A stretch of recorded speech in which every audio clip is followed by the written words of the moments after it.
Okay, so hi everyone. I'm so excited to be here today with Jim Forman, the Art Collective Gallery's owner and curator. Jim, how are you doing this Friday? I'm doing great. I'm glad it's Friday, and Are although every you? day seems like Friday around this time, you know. Oh, I like that. For me, every day feels like Wednesday, which is not Ah, as ah, desirable. So I would right. take that instead. And are you pro the snow or anti-snow? I wasn't expecting. I actually love snow, so it's been snowing on and off all day, but it's not really sticking, so that's too bad.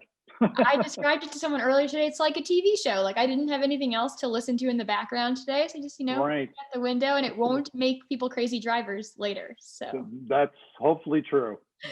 But you're used to Hopefully snow, true. right? So you're from I my neck of am. the woods. I am from the New York area, and snow was just an every year thing that occurred, and some years were worse than others. But since I moved down here, it's like it's like summer is like winter is like spring. So It is very mild. yes, very And mild. I'm thankful for it. And I'm excited to, in this conversation, chart that path from the snowy Long Island winters to the All right, spring we can ones in do that. Arkansas. And so I want to, in this time capsule to what made Jim current gallery owner, curator Hmm. extraordinaire, where did you start? Did young Jim want to be in Rogers, Arkansas, selling art? Young Jim couldn't have predicted where his life has led. I love that. So it's had twists and turns, and no, I could never have predicted in a million years that I'd be in Bentonville, Arkansas so long. So cool. What was the first? So, has art been part of your life for a long time? Yes. So I've been an artist my whole life since I was a young boy. I used to draw.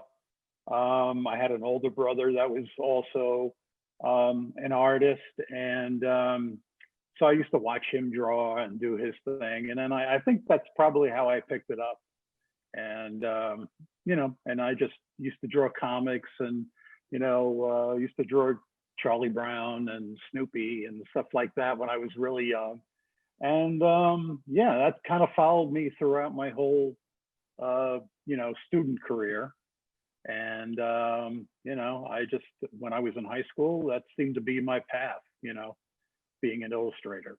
So yeah, so That I would say yeah, throughout my whole childhood, I was constantly drawing or painting or doing something.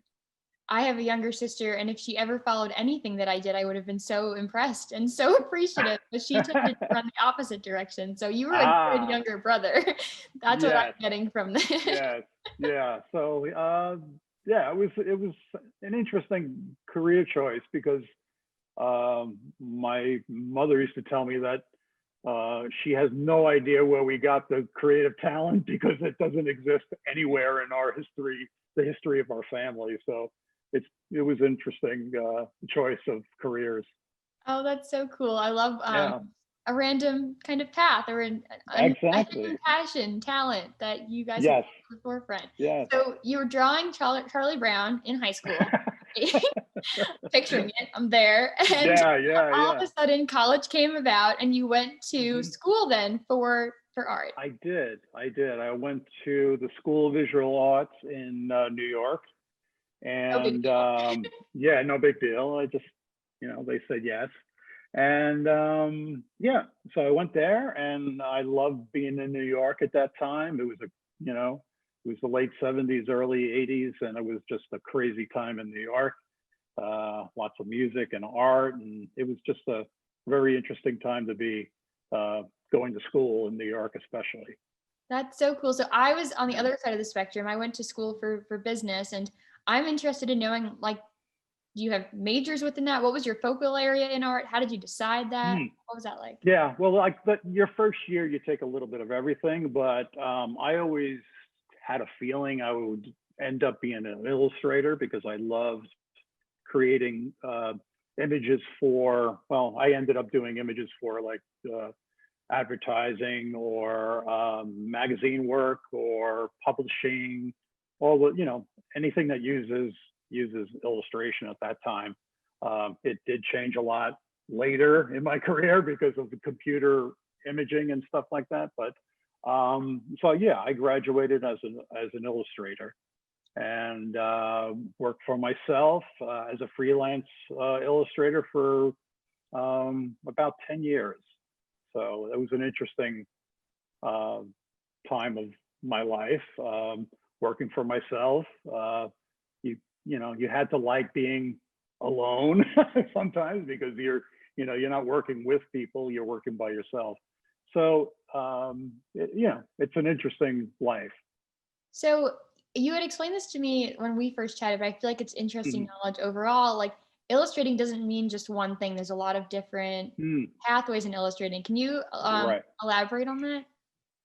Sure. Well, I mean, how to describe it?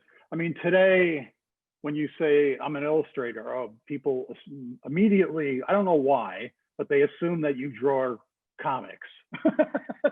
Honestly, I am thinking New Yorker, like little one-liner thing. Yeah. But in real life, illustration can mean anything from doing an illustration for an ad. It could be doing a cover for Time magazine. It could be, let's see, what else? A book cover for a novel or something like that. So there's a million different avenues you could work on if you chose being an illustrator. It's a lot more varied. People don't realize that a lot of the things they see in a printed form is someone created that from scratch. Someone illustrated that or created it or developed it in but in graphic design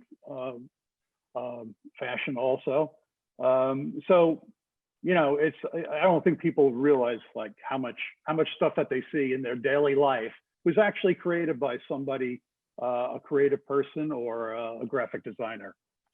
It's so cool. I was listening to a podcast recently by the CEO of Airbnb who went to RISD, and he talked about the whole world is design. So I think one of my greatest takeaways from him was like, if you don't like how it works, like redesign it. Like if you think something is not good, redesign it. And I think that's really encouraging and a similar point that you're making of that, this is all around us. And so within illustrating, then what was your niche? My niche. My niche at that time was I did a lot of pointillist work. I love the word. Yeah, no, it's a cool word. It's a cool word. It's a very time-consuming technique, though, because for people that don't know what that means, it's you take a pen, a special kind of pen. They were called rapidograph back in the day. And you create an image with dots, and the more heavier the dot pattern is, the darker the area is. So it's a very, like I said, a very time-consuming and tedious way of creating an illustration.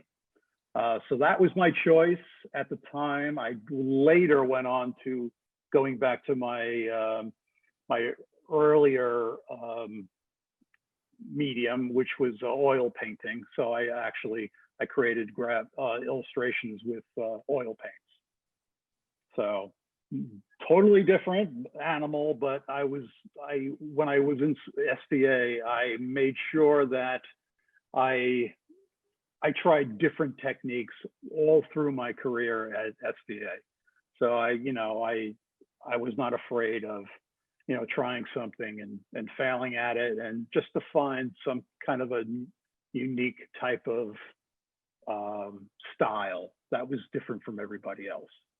I love that. I feel like oftentimes I find myself like wanting to do something as well as someone else does, or but then you end up a carbon copy. And if you can do things in a new way, like how much more value are you adding? And I think that's a really cool. No, it's funny you mention that, because when you're in a art school and you have like your teacher may be somebody that you worshipped as a young person, you tend to copy their style, and that went on a lot in SBA because there was like a lot of famous illustrators that taught there, and they try, a lot of, you're so young and you're just like so, what's the word? You're so like enamored by these people that are teaching you that just, you start to like copy their style, and that was, that happened occasionally also. But I always kind of went for something different. I always tried to, expand my horizons.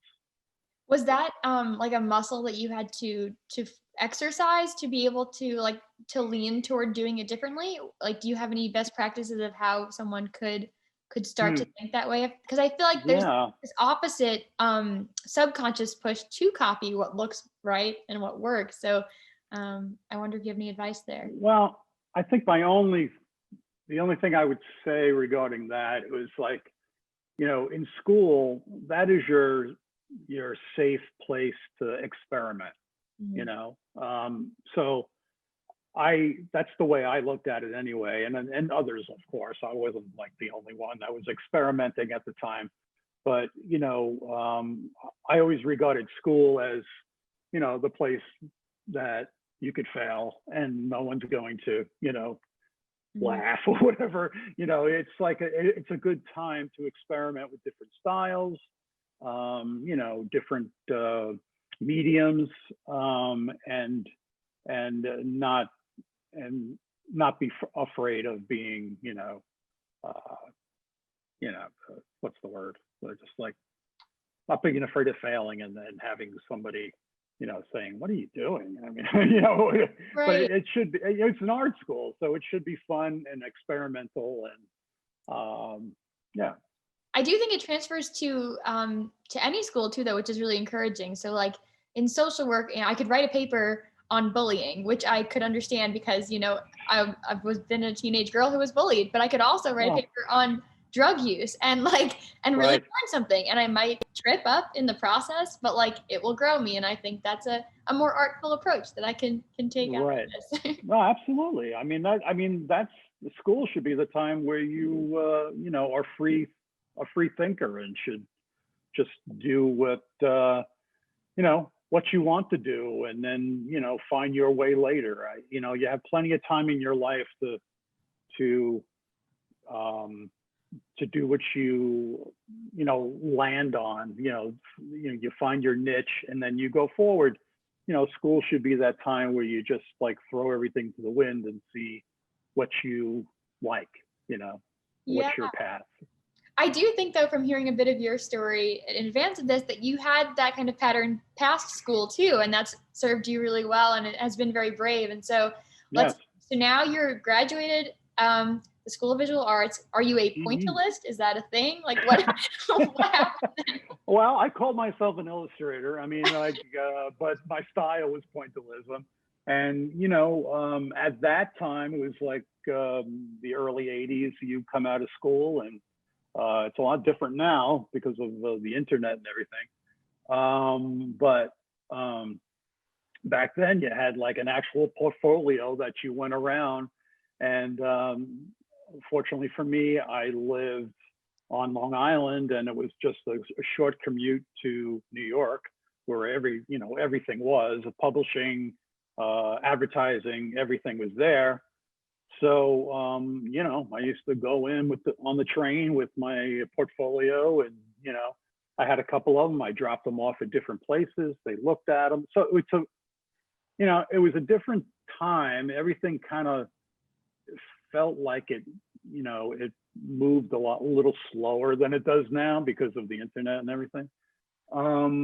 But you really had no choice. I mean, that was the way it worked. You dropped off your portfolio, they looked at it. If it fitted what they wanted at the time, you just picked it up the next day. It was just like a whole different way of working compared to today, where you can have a website and just, immediately send a link to somebody and they can look at your work. And it's just it was a whole different world back then. I'm sure. But I still feel like a lot of it is the same. Like although you can apply to so many things much more quickly on the internet now, still like, what makes the difference is the personal connection that you make by finding the person who works there on LinkedIn and finding their email address and having that like one-on-one conversation. True. And so I think there's a lot to learn from your taking the train and taking the portfolio. Did you have like a go-to like outfit? Like what made, like how did you position yourself as not just a recent undergrad? I mean, sometimes you met with people, sometimes you didn't. Sometimes if you did have a meeting, naturally I looked a lot nicer than just dropping something off at a ad agency or something. It was, so it's you know, sometimes when you had a meeting where they wanted to use you for something, you looked a lot, you know, a lot spiffier than yeah. That's awesome. So you did a bunch of interviews, and what ended up being the next step after school? Yeah, I mean, I did that for like 10 years, and it kind of like, you know, it's very hard. I mean, for anybody out there that's like has done anything freelance, they know that it's a very grueling life. And, you know, sometimes you're like super busy, and then sometimes you're like, you know, just like staring at the phone, waiting for the phone to ring. So it's, you know, it's a whole different way of working. And it, you know, sometimes you're like, oh man, I'm making money. And then sometimes you're like, you know, God, I got to pay the rent, and I got, you know, I need something to come up. So I did that for like 10 years. And I was, you know, always had like an entrepreneurial kind of bend to me. I always wanted to like try something, a business model on my own or with somebody. And I ended up partnering up with someone, and we created an agency called the Forman Group, with just two people. A group of two. But when you say it really elevates the whole thing. I get that. Right. I mean, sometimes it's just smoke and mirrors. You know, you gotta make it seem like you gotta believe it for anyone else too. A big agency when it's not, and that's what we did. And so we did a lot of work for it turns out apparel companies.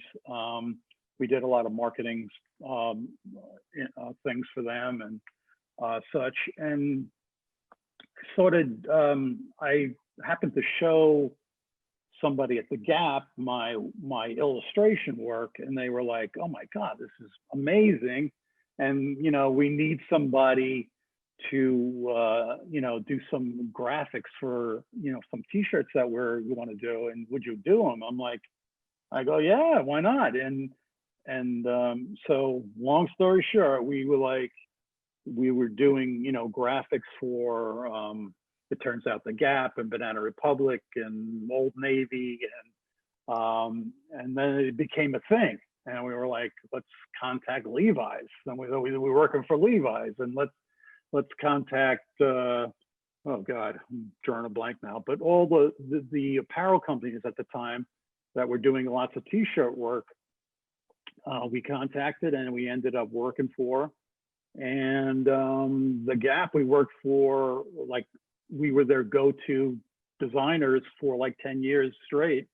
And you know, their T-shirts were like the biggest selling item on their floor at the time. And we're talking about the 90s, so it was a different era and everything. And especially with the Gap, they were, you know, super trendy at the time. And we had a great run with all these folks.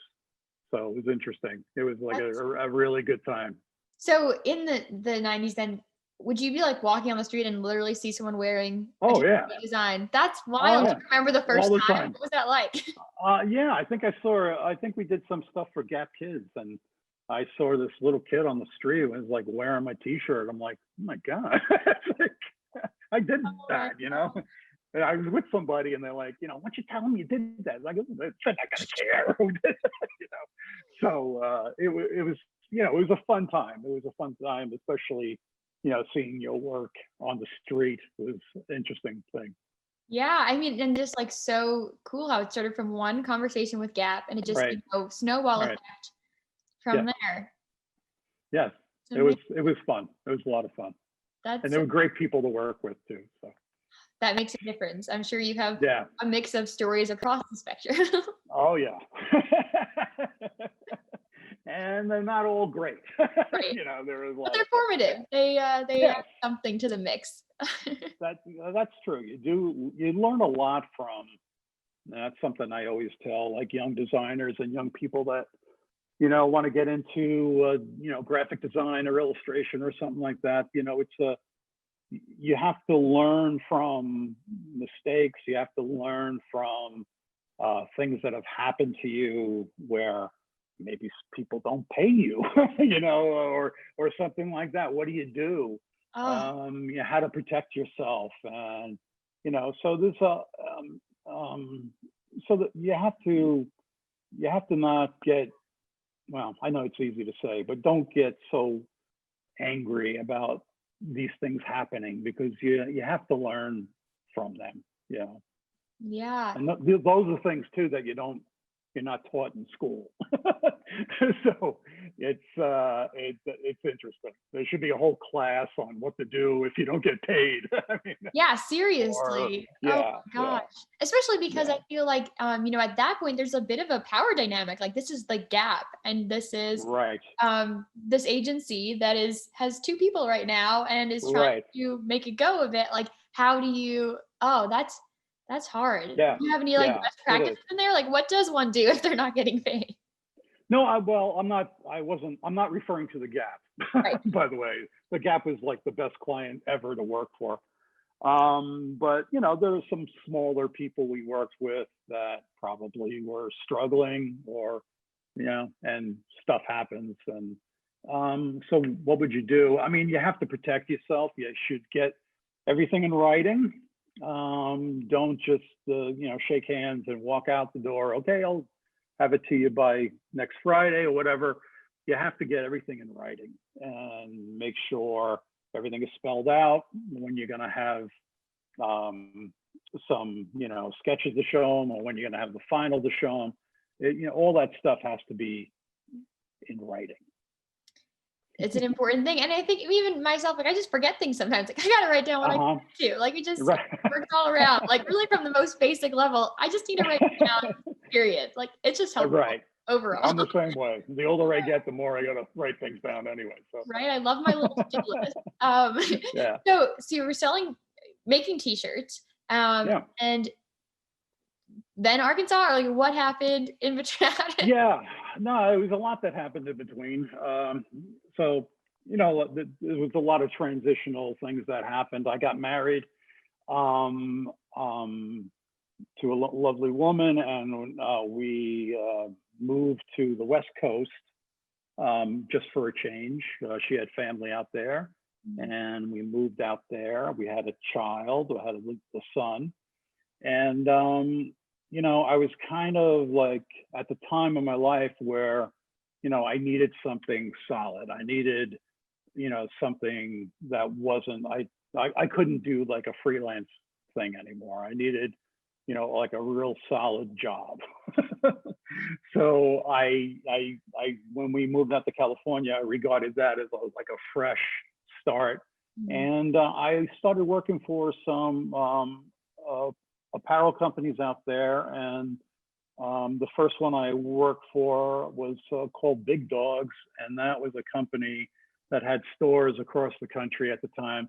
And it was basically, it was a company that their customer was like larger men, that just, so it was a lot of t-shirts, a lot of sweats and stuff like that. So, I was like one of their lead graphic designers on the team. And we just, it was a fun place to work. It was just, really low key. And we just like created graphics and, but it was a solid job where I got paid weekly and bi-weekly, and I had insurance and all this stuff. So because I had to be a big boy and get a real job. So, but it was a good time. And so we're still in California at this point, and they were going through some hard times and they laid me off. And then I went to a company called BCBG, which is a, you know, an upscale kind of company. So I was their art director of their graphic area for their T-shirts. They had some they had an arrangement with Miley Cyrus at the time, and we were doing graphics for her with the BCBG label on them, and and it turned out that this line of clothing with Miley Cyrus was being sold through Walmart. So that's an aside. And then, so I stayed there for like a year or so, and my wife and I were kind of like tired of California, believe it or not. And I know we're from the East Coast. We're from the East Coast, so that's what we did. We moved back to the East Coast with our son, and moved to northern New Jersey. I started, it was another great timing. It was right during the recession, so it was like a really hard time. But I was working freelance with a bunch of companies in New York. I was commuting in and out. And at that time, I just out of the blue, I got contacted by a headhunter, and they were looking for a senior graphic manager for Walmart. And I just happened to be doing work for Walmart with Miley Cyrus and all those things. Mm-hmm. So they asked me if I wanted to move down to Bentonville, Arkansas. And had you ever heard of it at the time? Like, I didn't know that Bentonville existed before I was offered to come here. I'd never heard of the town, but I knew Walmart was in Arkansas, but I didn't know where in Arkansas. So that they offered me, they made me an offer I couldn't refuse, and we moved down to Arkansas, and it was like, I remember the first time we flew down there, and we were driving into Bentonville from the airport, and anybody that has done this will understand what I'm talking about. You're driving from the airport to downtown Bentonville, and all you see is like fields and cows and horses I just looked at my wife and I said, where the hell are we? We're not in LaGuardia anymore. where's the town, but and that was like 9 years ago. So so we finally get to Bentonville, and it's it's a nice town, but it's a small town. And now it's like totally different. It's like a whole nother world. It's like very developed, and restaurants and this and that and the other thing. So it's like a totally different experience now. But at the time it was like, kind of sleepy and like small town America, so yeah. So then we came down here, and that was the next step in my career. I worked on a lot of apparel for children and men and women, and we had a team that did the graphics and print and pattern for kids mostly at that time, early on, and so if you want to ask a question, I'm just rambling. So we're in Arkansas now. You're working for Walmart. You're finding that maybe on the weekends there's not as many things to do. And so when does the idea of the gallery pop in? How does it come to be? Yeah. I love that story. Yeah. So, we're here, and the biggest piece of culture in the whole area is Crystal Bridges Museum. And for those of you that don't know, Crystal Bridges was started by Alice Walton and of the Walton family, of the Walmart family, and she had this, you know, dream of having like a world class contemporary, American contemporary art gallery. I mean, art gallery, art museum here. And it's not a gallery, it's a big museum. And yeah, so that was something that I found curious that she put it here, and in such a small town, but it drew such a crowd of what I call art tourists, you know, art tourism. It just was crazy, and it continues to grow.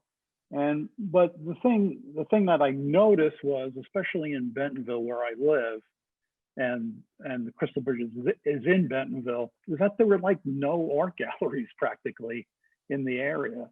And there were some small ones, but they, you know, it was more like crafty kind of art. And right. Not that it's bad, it's just not my thing. But I began to think that it might be a good thing to open up an art gallery in this area.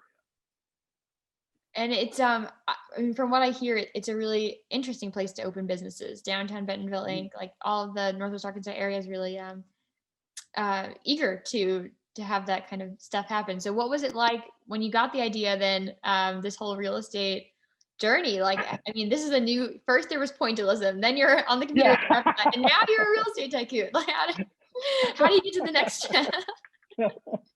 Well, I mean, that's the thing. I was never afraid to like take a chance. You know, I've always been like very, like I said early on, like entrepreneurial minded. You know, I always believe that you know, maybe naively, that I could do anything, or you know, or just like jump into something and learn. Mm-hmm. So I mean, I don't know. I you know, in the back of my mind, I think I always had the feeling that you know, whenever I went into like a gallery of some type, you know, that this might be something fun to do, or something that I can do. I know quite a bit about art. I, you know, was going to school in New York City during the, you know, 70s and 80s. You kind of like, through osmosis, you kind of like picked up, you know, what the art business, especially being in Manhattan.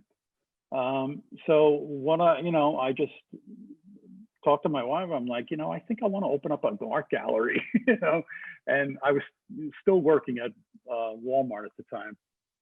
And she's like, yeah, well, let's see, you know, how much rent is and all this kind.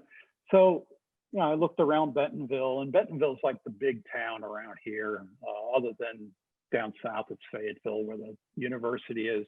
Mm-hmm. But so, you know, I looked at some spaces, and it was what they were expecting for rent was crazy. So I just said, I don't know if I could do this and keep the doors open for more than a couple of months. So someone said to me, why don't you look at Rogers, Arkansas, which is like the next town to the east. And it's, you know, probably at one time Rogers was like a swinging town, and like, but when I was looking, it was probably going through one of its recession kind of periods. Mm-hmm. And there were just like a few bars and a restaurant, and, you know, lots of closed spaces. So I did check out Rogers at the time, and you know, I just had a feeling something was going on because there was a lot less empty shops and storefronts. Right. And I was like, you know, and we have this coffee house in this area by the name of Onyx, that I'm sure you know Onyx. Yes. Yeah, the best coffee in the world. And they actually bought this huge brick building and made it their headquarters. And I saw that, I'm like, well, if they're investing millions of dollars into, you know, this this home office. There's got to be something going on. And usually when you open up something like that, people from, they come out of the ground. I don't know where they come from. All these, but they're there. All these hipsters and these young kids, and they're like, I don't know where they come from to fill up these coffee houses. But, sure enough, when it opened, it was crazy. And I said, okay, maybe this is the place. So, long story short, I'll skip ahead. I found a great spot on a great street, and it was across from a park and everything. And, I jumped in, and I had some money that I want, to invest in this, and I just did it. Amazing. And I think, just the Onyx story too, like coffee is such a unique thing, because it's like you can walk and talk and look, and like you need something to look at. And so the art is there, and it's just like it pairs together very nicely. I'm sure Onyx thanks you too. It makes it a whole day experience. I think I mostly thank them, because they keep everybody in town, and they do keep the coffee flowing, and people do walk around with their coffee. Oh, it's awesome. Yeah. And the downtown of Rogers, I was there around the holidays, like the lights and stuff, and it's great. It's and such an experience. So it's a very great location and perfect timing. So the name of your gallery is called The Art Collective. Right. Is there a story behind it? Like, how did you decide? Like, I love the word, the collective. It works well. Yeah. I was a little naive, because the word collective does mean something in the art world. It means like a sort of like a group of artists getting together and opening up a gallery together, and each of them shares in the work and everything. I just like the word. And someone said, I was thinking of a name for the gallery. I went through all these, crazy ideas and everything like that, something that people would remember. And this young lady that I work with at Walmart at the time says, "How about the Art Collective?" And I'm like thinking about it. I'm like, yeah, I like that. So that was the name we landed on, and I love the name. I love the name too. It works. And I also love the bumper stickers. I feel like I saw you advertise bumper stickers lately, and I was like, I did. But I'm intrigued. It's such a cheap way of advertising, it's just, I see a lot of people around here will use bumper stickers on their car, which is interesting to me by itself. So I did. I did some bumper stickers that people got a kick out of. So everyone loves a good sticker. If you could see the other side of my laptop, it is covered with stickers. Best, yeah. All right, I'm gonna send you a bumper sticker. I will have it there proudly. I'm very excited. I love stickers. So this is great. That was the real hidden purpose behind the interview, Jim. It was to get the sticker. I'm gonna get a bumper sticker out of this. Yeah, it was all about the sticker. So with the gallery, I think it's like what's really interesting to me is like how you find and choose the pieces, and I think that matters not just from the perspective of a curator, but also as like, if a young adult.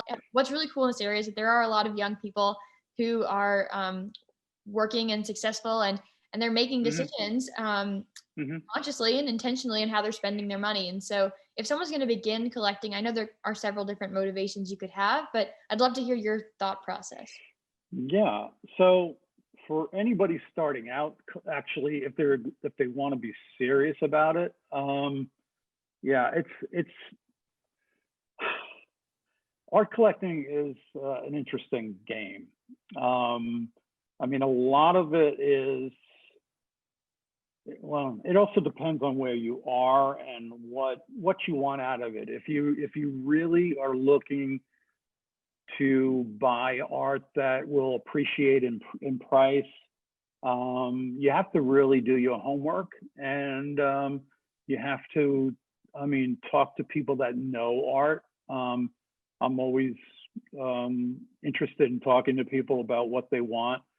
Some people, I shouldn't say most, but a lot of people that come into the gallery are just looking for something nice to put on their wall. But the people that are serious about it, I always offer my suggestions about who I think are very talented and have a big future in the art world. And, you know, being from New York and, you know, going to school with like the people like Keith Haring and stuff like that I went to school with. Oh my gosh. Yeah, it was amazing. And, you know, and Basquiat and you know, of course, Andy Warhol, stuff like that. You know, that was a time where, you know, a lot of money was being made on investing in art. Today, I don't know if that heyday is back, but with that said, I would not buy art that you love, and make sure you do love it. And you know, if you're, I mean, there are people that in this area that I think are super talented, and I always recommend, you know, purchasing their art to people if they're serious about, you know, buying someone's art that will only go up in value. You know, whether or not it does, it's sort of a, you know, it is a gamble. It's sort of like the stock market. You don't know whether or not your stock is going to go crazy or not. But if you do your homework and you talk to people, you could probably pick a winner if you wanted to. I'm curious about the homework, because like, for instance, you know, you can't predict the stock market, but you can look at a board. You can see whether it's diverse. There's certain things you can like do to like check out boxes. Like, this is like a safe investment, but like in art, it's like, well, their lines are really pretty. So I feel confident. Like, what does homework look like? Are there things you're subscribing to, books you're reading? Like how do you do that? I think it's a lot of, you know, there are a lot of trends in art, you know, people I don't think they understand that to some degree. You know, art is trendy. It's, you know, it comes in waves and ebbs and flows and all that. So you have to be aware of like, not just art, but like popular culture in general, and see where, you know, where things are going. And, you know, a lot of times art has a big effect on you know, music and movies and likewise. So a lot of times music and movies and, you know, all this, you know, popular culture stuff has a big effect on art also. So, you know, because they're made, I mean, everything is made by a human being, and they're all, you know, everyone's influenced by their surroundings. So, so it has a lot to do with what is happening in the world. That's really helpful. Can you speak to what that interplay is like right now? Like what is trending, or what's influencing what you're seeing at play? Yeah, I mean, really, you could find somebody out there that is doing anything. You know what I'm saying? You know what I'm saying? Because there's so many artistic people out there, and everybody has their own style. You know, but there's certain people that come to mind in the area that one person is Tiger Sasha, who is a local artist that does a lot of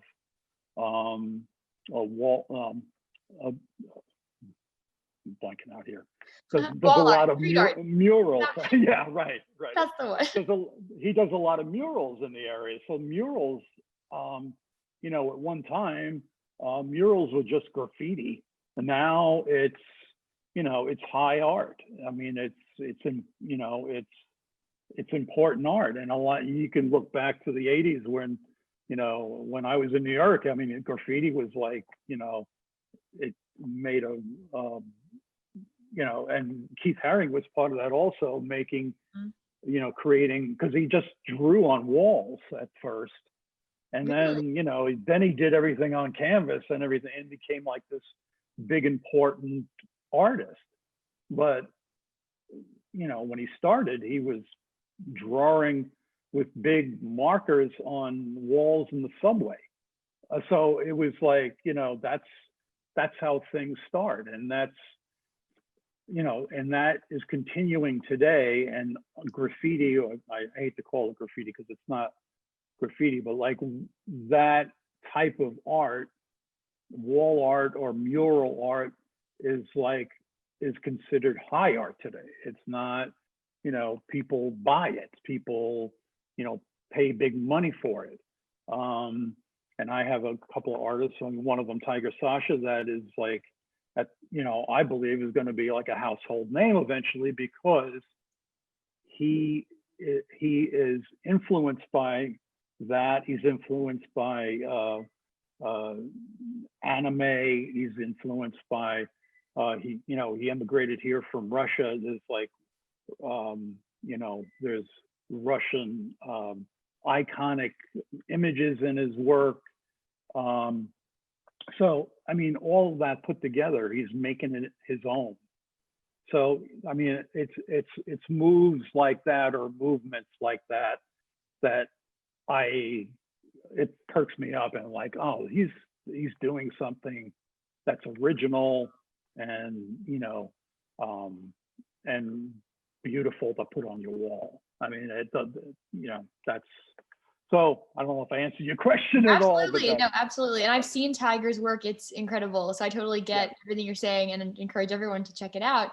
I think it's interesting too. You mentioned like trends, and what I'm relating this to is like the fashion world. So if I was going to spend a lot of money on a Chanel bag, I might get the classic one though, instead of like the lime green one, because it's timeless. And I wonder if the same thing is true in the art world. This sounds a little different because it's of this time, but you're projecting that it's valuable far into the future. Well, that's a tough one, because if you want something that's going to be, I don't know. And I don't know that it's an interesting question. It's an interesting question, because I don't know if, I don't know if like, if you are you buying art because it's going to be in style forever? I mean, probably no. You're buying it because you love it now. I mean, I don't know. I have to think about it. That's a good question. It might be like very personal, like person to person kind of thing too. Plus, I mean, like if a person does something now that I imagine like impacts the trajectory of people later, like that still has relevance then, even if it's a different type of relevance than when it started. Right. And so that's an interesting question. I wish. Yeah, I mean, I'm sorry. I wish I had more time to think about that. I mean, you get back to me. Let me know if there's ever. Yeah, I'll write a paper on it. But the flip side of it, like, you're familiar with 5 points? Yes. So I just listened to this podcast where, and I don't know if it's old news actually at this point, but 5 points was always supposed to be like a real estate development site. And some company like bought it, and I think they knocked down the walls where the art was, and there's this like legal battle now where it's worth like $8 million to these artists of like reparations, and it didn't actually achieve the purpose, because the purpose was to preserve the art. But I mean, just to the point of that, like street art is so much more than what someone would have said was vandalism 20 years ago. Like it. Right.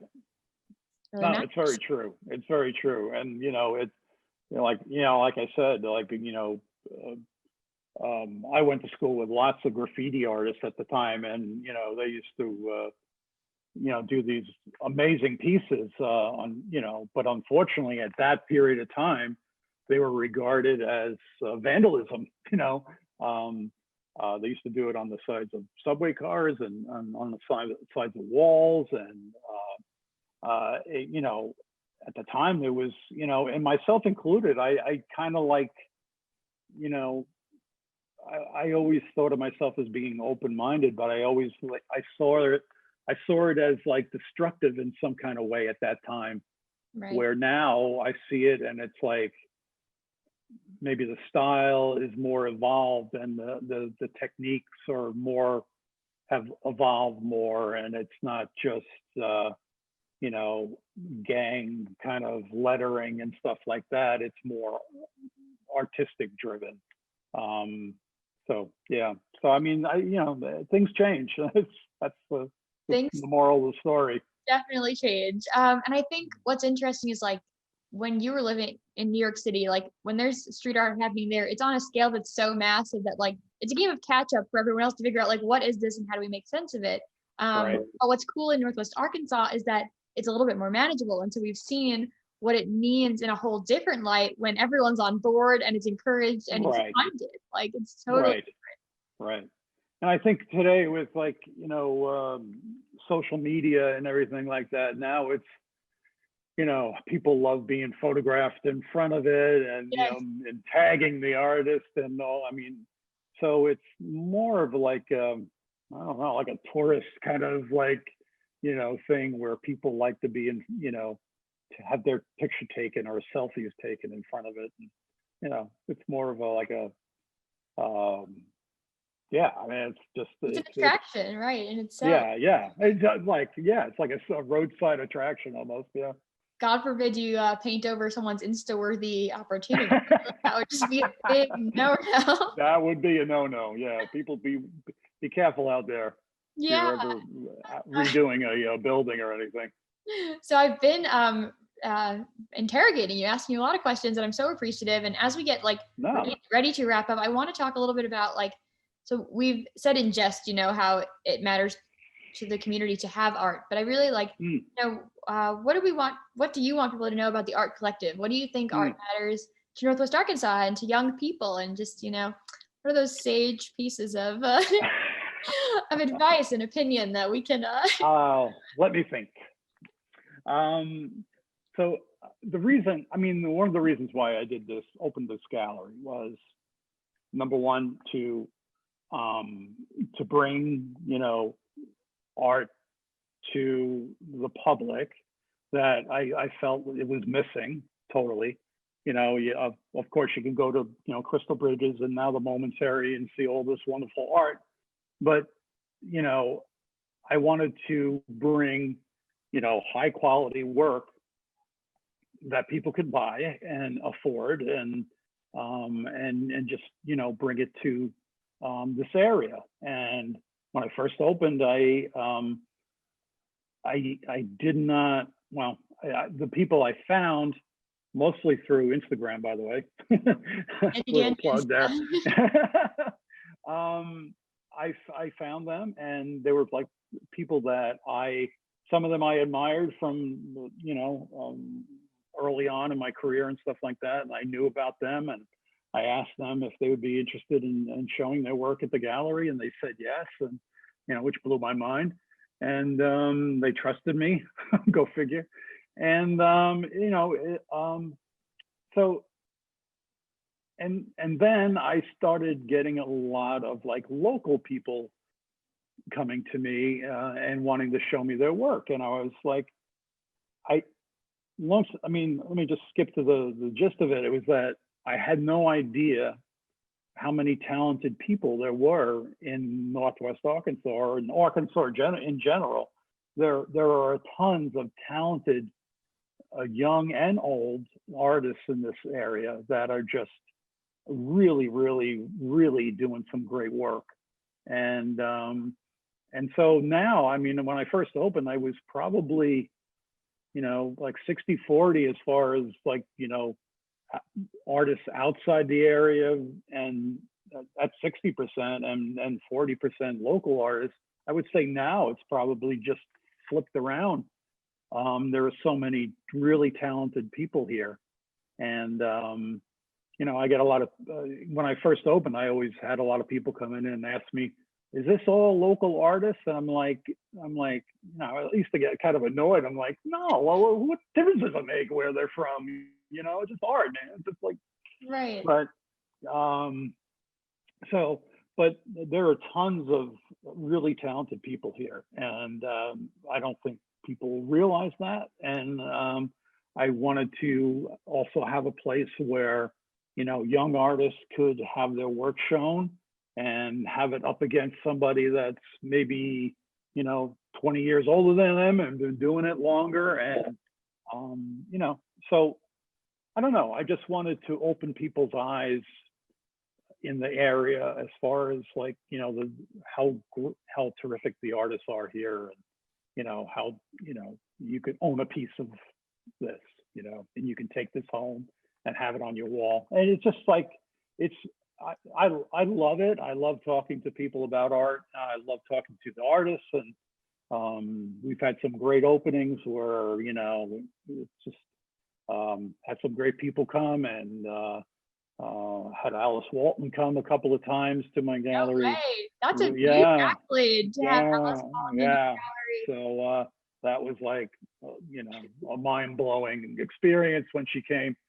And I think her brother was here too. And so it was like, I'm very happy that we're getting known by the public, and that, people are coming and looking and appreciating what we're doing. Yes. And right now, if people are interested in the art on your Instagram, what's their best option? Just reach out. I control the Instagram. I do all the promoting on there. And if there's something that you see that you like, just,